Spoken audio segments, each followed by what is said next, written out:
you should also realise that probably next summer Manchester United will go in for Gyökeres. So Rashford and Rasmus Højlund, you know, they've both absolutely got to respond. Jay here, Stretford Paddock, and this is a one-on-one interview with our good friend of the show, Henry Winter. Good to chat to you again, Henry. How are we doing? I'm very good. Slightly surprised by your great club turning into a circus again, but I hope it's only short term. I think the last time me and you met or spoke to each other was down Wembley Way after we just beaten Manchester City in the cup final, and I was sort of talking about how much I thought it was important that Erik ten Hag should be backed and he was the right man for the job and stick with him and he'll come good and this is going to be a catalyst. And yeah, I couldn't have been much more wrong on that front. Can I say you weren't even talking? You were surrounded by, I mean, what could be like a flash mob of your dancing, singing admirers who were. I thought I was being interviewed by you, and then I realised I was the back of a very long queue to get a word in with you. I think more people recognise you than me. Trust me on that one. But I think it was just everyone was so giddy and excited, and we couldn't believe what we'd seen. And then almost as soon as the season got started, it was back down to earth with a bump. Just before we get into more recent news, I just want to get you quickly on Erik ten Hag. What did you make of his tenure this season, and why do you think ultimately it didn't work out for him? Well, you know, I liked him. I enjoyed going and having a coffee here with him on one occasion in Carrington and getting to know him a little bit better. I don't think he did himself much favours, certainly with obviously some of his team selections, a bit cautious, midfield too open, the tactical issues there. I thought in press conferences, you know, and I know we look at it from a media perspective, but press conferences are important because they set the tone. I mean, look at Ruben van Nistelrooy came in with a sort of lot, you know, the CV and the aura because he is Ruud van Nistelrooy. But I just thought he just looked the part. He looks what a Manchester United manager should be, and you've seen his impact already on Leicester City. But I just thought Erik in press conferences, I mean, he must be the first Dutchman I've met who stumbles over the English language because they're normally better, you know, with English grammar than we are. So yeah, a bit disappointed. You know, pleased for him that he's gone away obviously with the 2 trophies. But I think as we've seen, the issues are partly cultural, partly structural at Manchester United. We can talk about the Glazers and their negative influence on the football side, but you can also talk about generally the culture. You can look at some of the players. Are they delivering enough? And I think that any manager, even an outstanding one like Ruben Amorim, is going to step in and find the issues. So I think maybe Ten Hag will be viewed more kindly in time. Yeah, I agree with that, to be fair. And I think as a fan, you can look back at those trophy wins and celebrate them and maybe not focus on some of the league performances that we saw, which were at times pretty woeful. Just on Ruben Amorim, how important do you think it is that he sort of comes in and stamps his authority in quickly at the club? Because we've already seen him making changes. Obviously, we've seen it tactically with the formation. You mentioned there about the press conferences. He certainly carries himself very well. How much sort of time and patience do you think he's going to have in terms of getting his style and letting everyone know that this is a sort of a new era? Well, there are 2 elements here. First, you've got an outstanding head coach, and I think it's important that he's being perceived as or called a head coach. The tactical issues, trying to impose a system on a group of players, or probably actually sort of 3 or 4 groups of players when you look at the recruitment of this Manchester United squad, in mid-season with something as pretty much radical. I know players are flexible and they often play different systems with their countries as they do with Manchester United. But going from a 3-4-2-1, I mean, you're asking defenders to do different things. I mean, Martinez, I think, is a fantastic left-sided centre-half in a 4. But if he's having to sort of defend the channels and also cover over to where a left-back would normally be, obviously got the wing-back has pushed up, Malacia, whoever it is. You know, they're tactical issues that they have to take on board. Look, players are professional and they will work hard on it. But this is not like Ruben Amorim is going in with a sort of 4 or 5 week pre-season where he can really drill and impose all his views.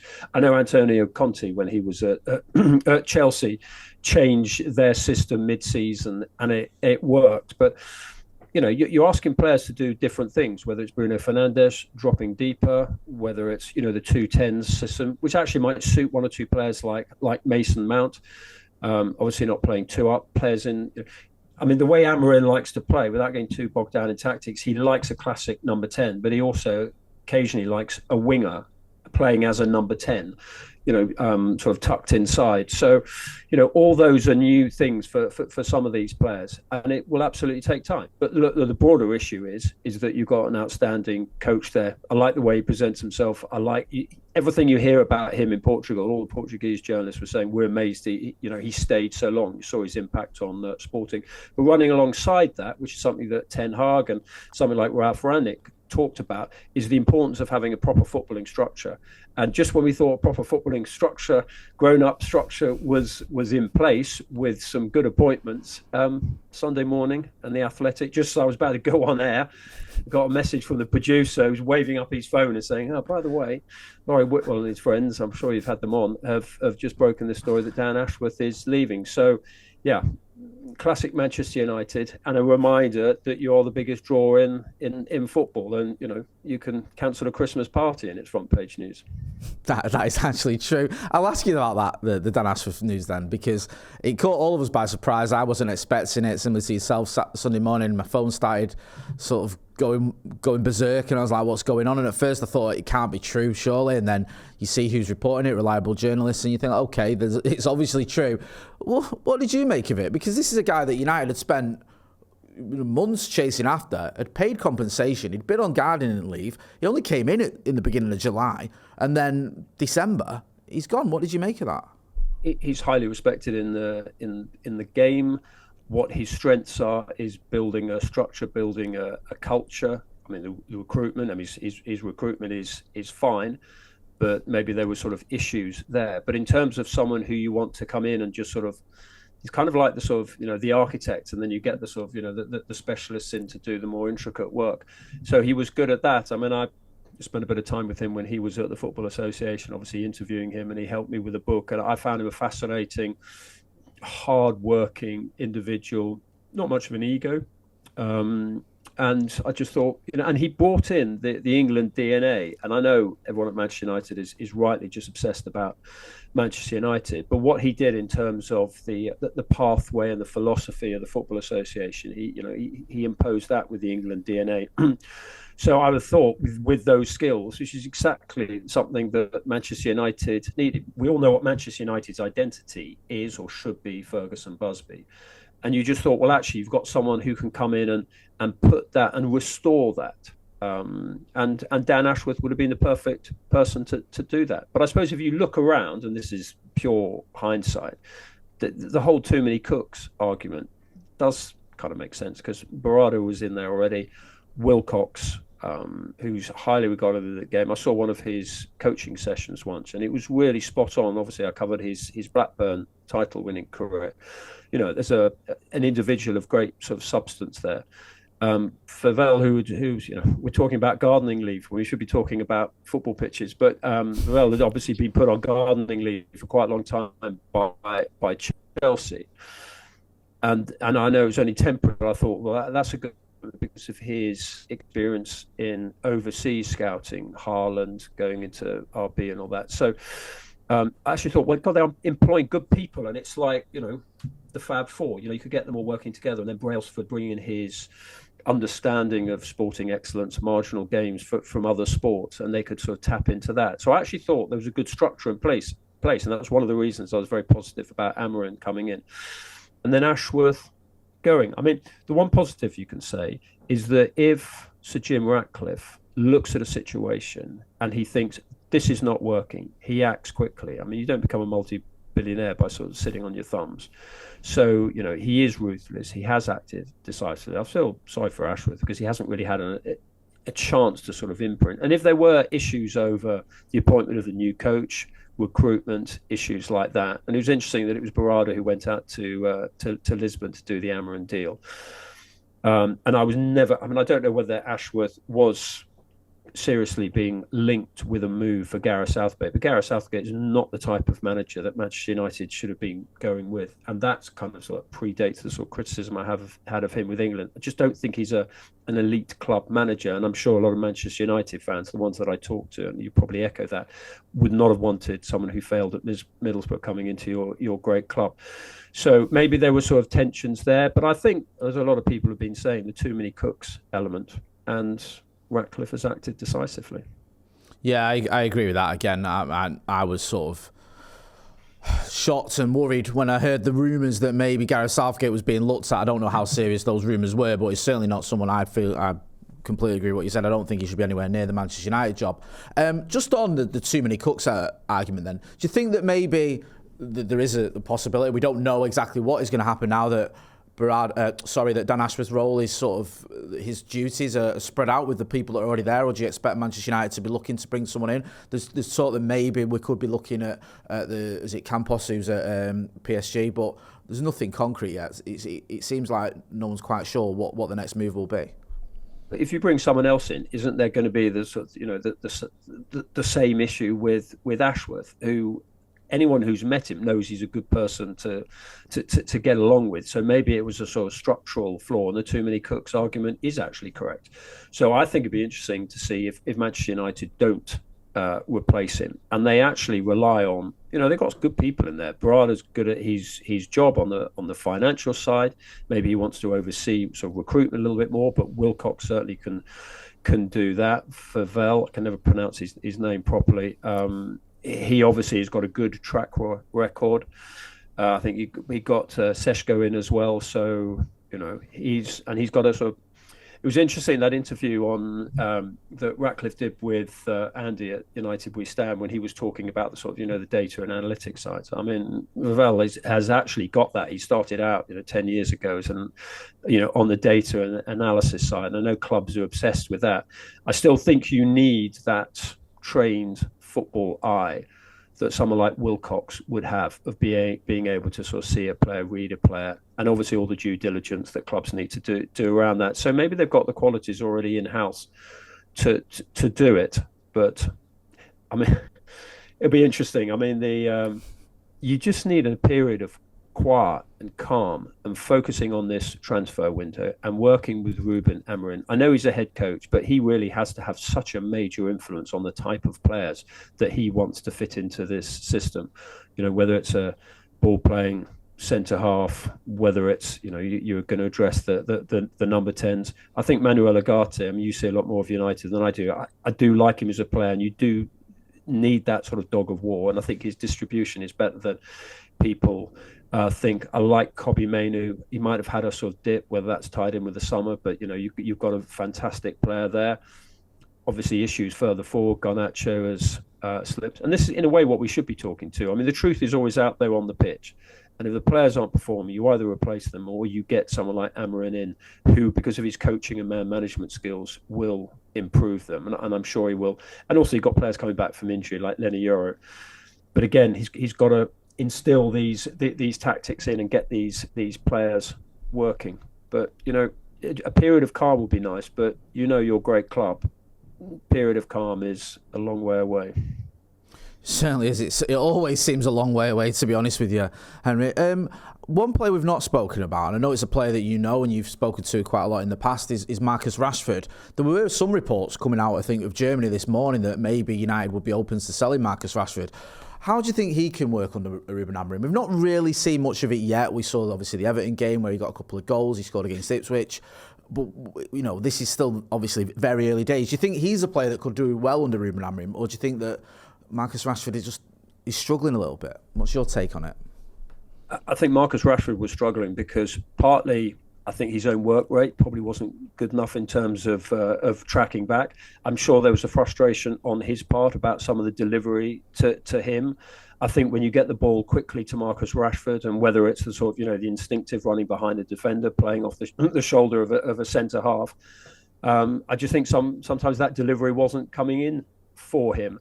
And you saw, particularly when Amad Diallo was playing, was it in the the Ipswich game, I went to Portman Road, and then was it in the European game? I think the sort of the delivery to Marcus Rashford was better, and you can see that he can play that role. I'm not really sure whether he's a number 10.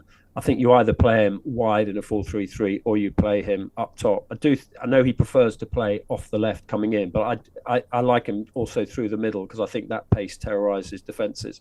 So I think if you can get the ball through to him, I think he is a threat. Should he leave? I mean, if you're Marcus Rashford, and I have no inside intel on this, but you would just think you've got this young, hungry manager who is coming in, who is renowned for improving players. I mean, you look at Gyökeres. I mean, Gyökeres was a decent player over here. I mean, I saw a little bit of him at Coventry. But wow, how he developed under Ruben Amorim. You should be excited by that. You should also realise that probably next summer, Manchester United will go in for Gyökeres. So Rashford and Rasmus Højlund, they've both absolutely got to respond. But look, the coaching will be there, the platform will be there, and he's got to seize it. Also, you look at Marcus Rashford's age. What is he? 26, 27. New England manager coming in. There's a huge buzz around the.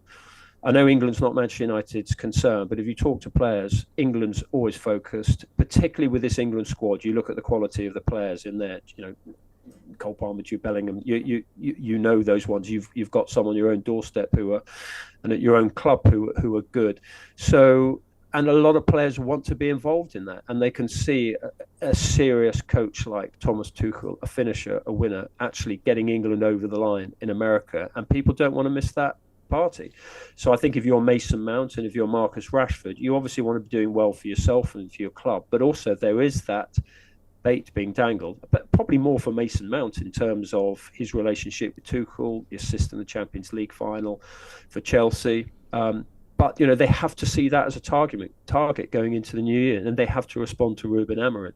So I would hope, I'm a supporter of Marcus Rashford, partly because you can see the talent in there, partly because I don't know. I mean, this is not simply a Manchester United thing. You see it at one or two other clubs. The homegrown players tend to be scrutinised, criticised, judged almost more differently than expensive players brought in from the outside. Maybe, I mean, you might be able to explain it better than I can articulate it. But maybe it's because they see a local lad and they associate with them, and they say, well, the one thing I would give if I was on the pitch would be giving absolutely 100%, and I'd be tracking back and I'd be running all over.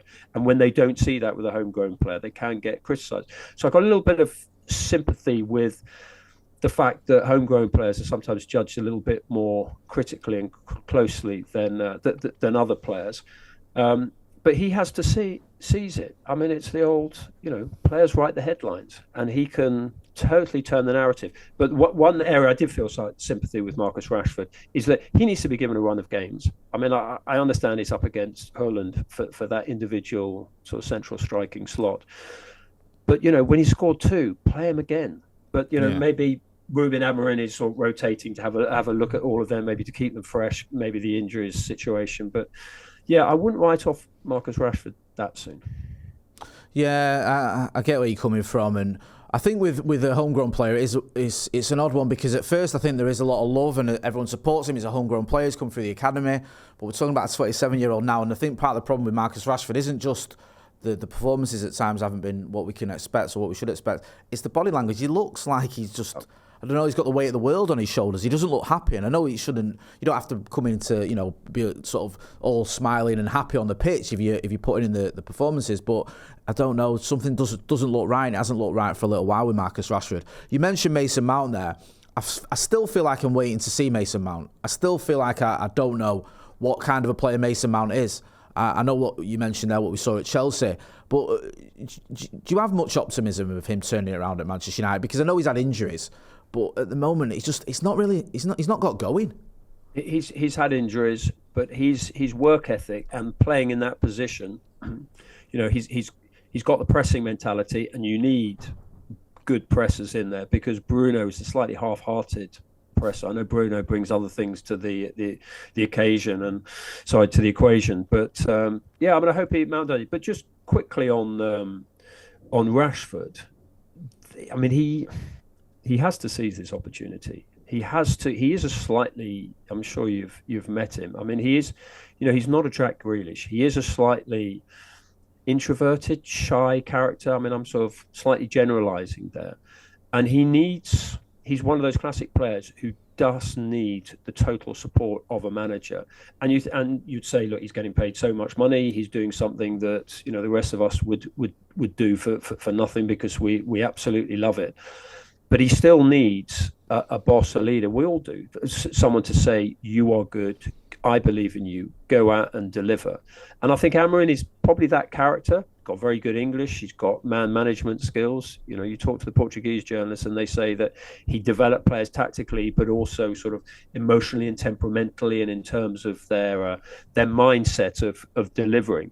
So if Marcus Rashford needs confidence, Amorim is the type who can give it to him. If Marcus Rashford needs a better service into him, and a specific type of service, then Amorim is the type of intelligent coach who will see that and bring the best out of him. So again, I don't like the personalising of the criticism of Marcus Rashford. I mean, I can't remember his name, Mark Goldbridge, who I went on his show because he described Marcus as like a sort of a wheelie bin. I mean, you can't really do that to a professional athlete. So maybe I'm a bit over defensive of him, but I still think there's a good player in there. I've seen it enough with England. I've seen it enough with you. Was it a season or two ago? He had that 30-goal season. So, look, I hope he does well. Back on Mason Mount, there are qualities there. You don't win a Champions League, you don't play at such a demanding club like Chelsea, you don't get in the England squad and play game after game in the first half of Southgate's tenure.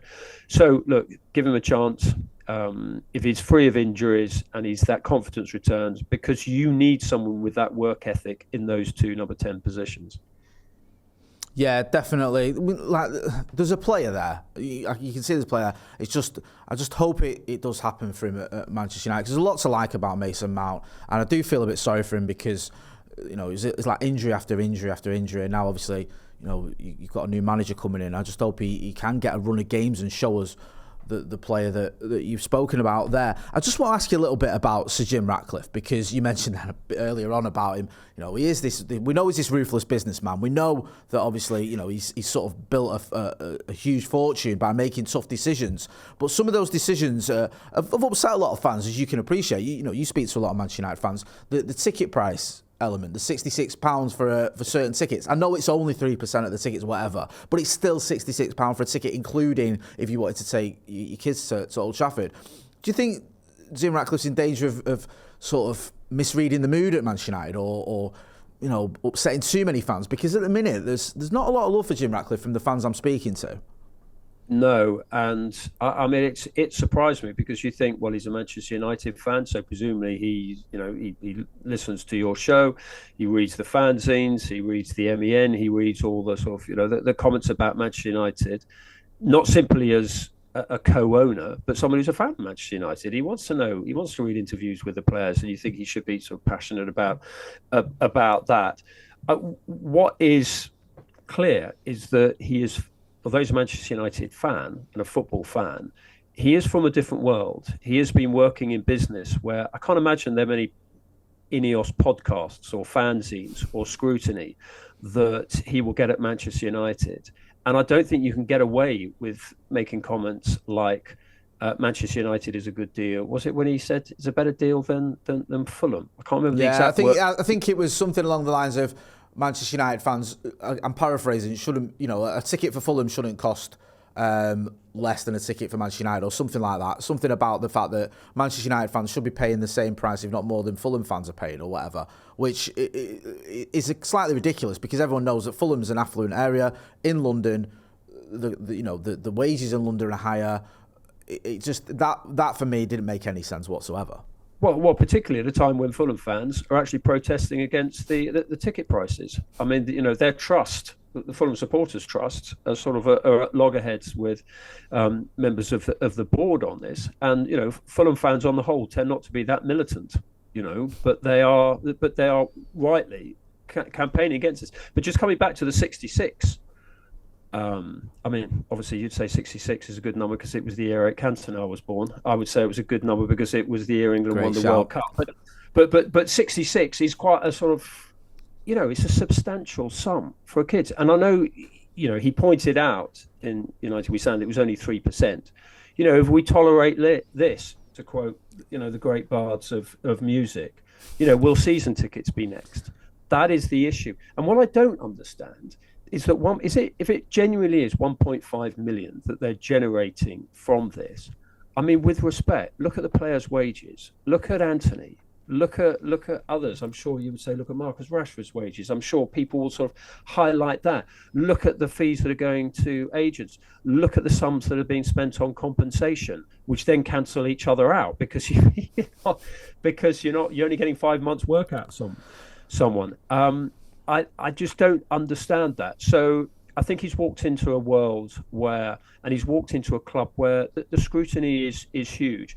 And you have to remember that, I know this is the one of the sort of the elements of the Glazers. They try to turn a football club into a business, but football clubs are not simply businesses. They are flesh and blood. They are driven by emotion. Sir Matt Busby, Sir Alex Ferguson drove clubs emotionally as well as from a footballing side, and you can't just walk in there and just throw redundancies around, even if you are slightly top heavy staff wise compared to other elite clubs.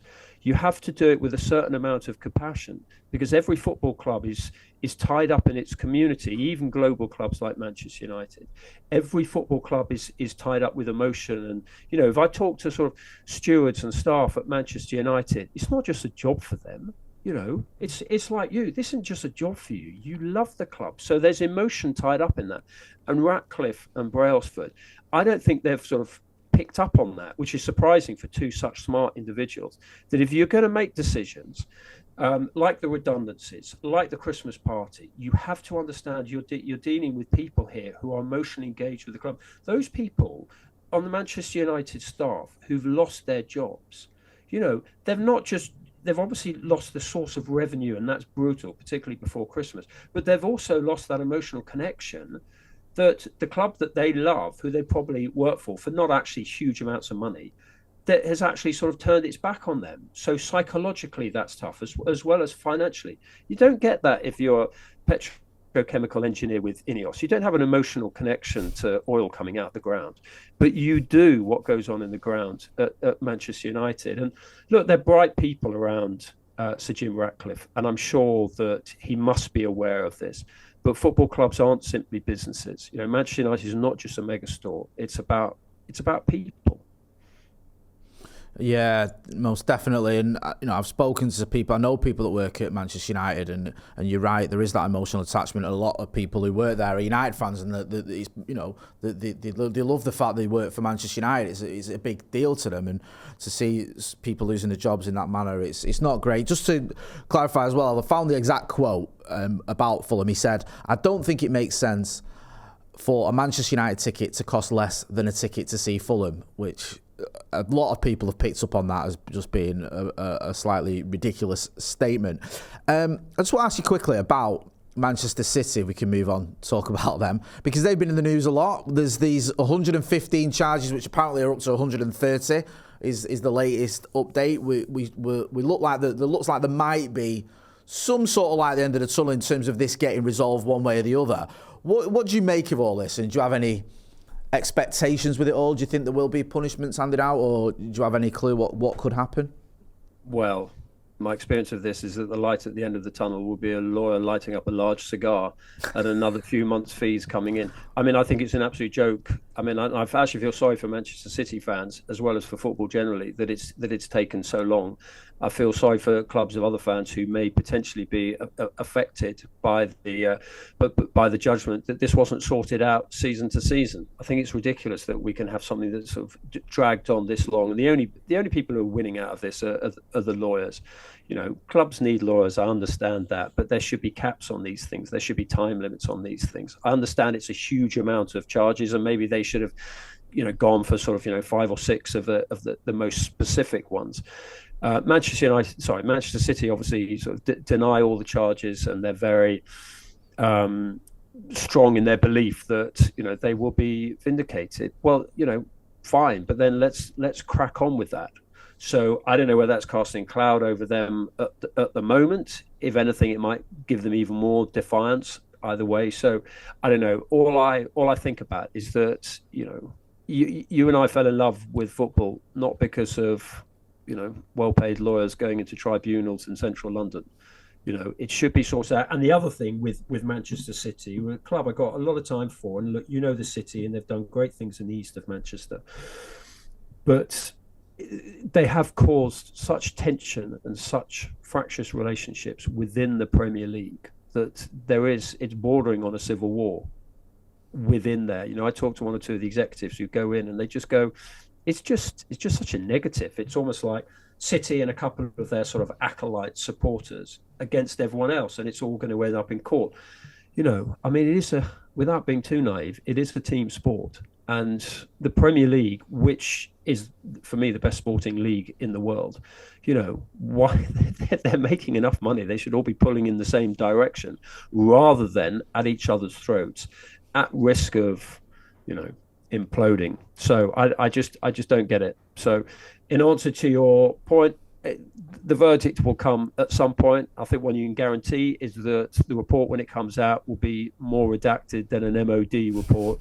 And I still think will be kept in the dark, which is an absolute disgrace because the sport belongs to you. It belongs to Manchester City fans. It doesn't belong to lawyers and panic on the streets of London.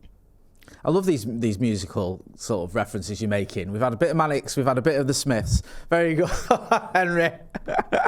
Heaven knows I'm miserable now. Yeah, there you go, you see. Take a bow. I think I've agreed with everything you've said today, apart from the sympathy for Manchester City fans, but we'll leave that one. Just on City fans, they are actually, from the club's perspective, they're the innocents in all this. Okay, so they've done well in terms of their, the quality of players have been brought in. But you know what? They're not the ones making the decisions, and they're the ones who are going to be there in 5-10 years' time. Just like when the wretched Glazers leave your place, you're going to be the ones who are there in 5-10 years' time. When Ratcliffe moves on, you're going to be the ones who are still there. So I do have. Yeah, it comes back to the fans. And this is something that struck me, even in my own thick way, during COVID, that, the game without fans. I went to 140 games without fans, and it was just horrendous. Fair play to the players that they maintained that. But it just sort of cemented in my mind the importance of supporters and how clubs should never forget that, whether it's on ticket prices or whatever, lawyers. Yeah, listen, I chat to a lot of City fans. I was chatting to a City fan yesterday as part of the Derby preview. I get that their argument is we're just fans. We want to go and watch the game. They've just they are enjoying this. They've had this wonderful ride. Whether it's a ride that's built on illegalities, if that's the right word, we'll have to wait and see. But I'm not holding my breath, to be brutally honest with you. I think this could rumble on, and then even when we get an answer or resolution, you're still going to have it's still going to become tribal. We know it is. I think that's the nature of the beast. Just before I let you go, I just wanted to ask you. You mentioned earlier about the club, the staff. I'm sure you met Kath on reception several times during your career, and I just we were fortunate enough to meet her a couple of times. Absolutely lovely lady. I was glad to see her getting a tribute ahead of the Forest game as well, and rightly so. And I just wondered if you had a quick story you could wrap up with about meeting Kath and what it was like to see her on that reception and how big a part of the club she was. When I go back to the Cliff and ringing the Cliff to get hold of. He was pre-Sir Alex Ferguson then, and then going into the Cliff. And Kath, for me, was Manchester United. She was friendly, but she was always so busy. She seems to be dealing with huge piles of letters coming into your many stars. But, football does such tributes well. And I know she was appreciated in her long, amazing lifetime. But to see Anthony Elanga walk out with a wreath, as well as the sort of, the emotion flowing down from the Stretford end and the current Manchester United players, I thought that was just a wonderful tribute also to Kath Phipps, because it just shows that all the players, even those who left, were sort of heartbroken because she was a mother figure to them. She was like the sort of friendly face when they needed a taxi, when they needed their post sorted. She was the heart and soul of Manchester United, and it's, it might sound a bit trite, but with all the issues going on in terms of the sort of the structure of Manchester United and the redundancies and this perception of Ratcliffe of making Manchester United, so which the Glazers have done, all about money. Manchester United ultimately is about people. It's about people like Kath. It's about people who are passionate about the club, who go in there into the club. I'm sure she's one of the first in, one of the last out, absolutely doing everything to make sure that Manchester United could do well, and that all the players who she would have seen as like her second family. And I think that's, the greatest compliment you can pay to Manchester United is that Kath just summed up what the club is about and should be about. And if I think of Manchester United, I will always think of individuals like Kath Phipps first, because of her, because she was just such a lovely person, and she was kind of like what Manchester United should be about: local, heart and soul, caring for people, good at her job, longevity. You see all the photographs that a lot of the players and Sir Alex and people have posted or have been online or wherever, and everyone was just sort of smiling in her presence. She radiated goodness. She radiated love of Manchester United, and a little bit of a warmth has gone out of the club with her passing. Well said. Yeah, definitely. And I hope that the powers that be take that into consideration. Remember what Manchester United is about, like you said, and how Kath summed all that up. Henry, always a pleasure chatting to you. I look forward to speaking to you again the next time we sack someone, or there's a new manager. It might be next week. Wilcox or someone might end up leaving. We don't know, but it's always good to catch up with you, and hopefully we can get you in the studio next time you're in Manchester as well. It's always good to have a face-to-face chat. But big thank you as always for your support on this channel. It's much appreciated. My pleasure. Great work as ever. I love your stuff. You know that. And next time I see you on Wembley Way, I'll make sure I booked an appointment. I just don't want to get to Wembley again. Might be the Championship playoffs in a few years. Henry, take care. Take care. Thanks a lot. So a big thank you to Henry Winter for coming on the channel. Always been a big supporter of our work, and we do appreciate it. Go and check him out. You can find him on all his socials. He's always covering all the games, and we'll wait and see what happens with those City charges. Wait and see what happens with Marcus Rashford and with Ruben Amorim, and with whether there's going to be a replacement for Dan Ashworth. We'll see just what happens with all those stories we covered. So make sure you are hitting like, share and subscribe. That's been Henry Winter. I've been Jay Moy. This has been a one-on-one interview. Thanks for watching.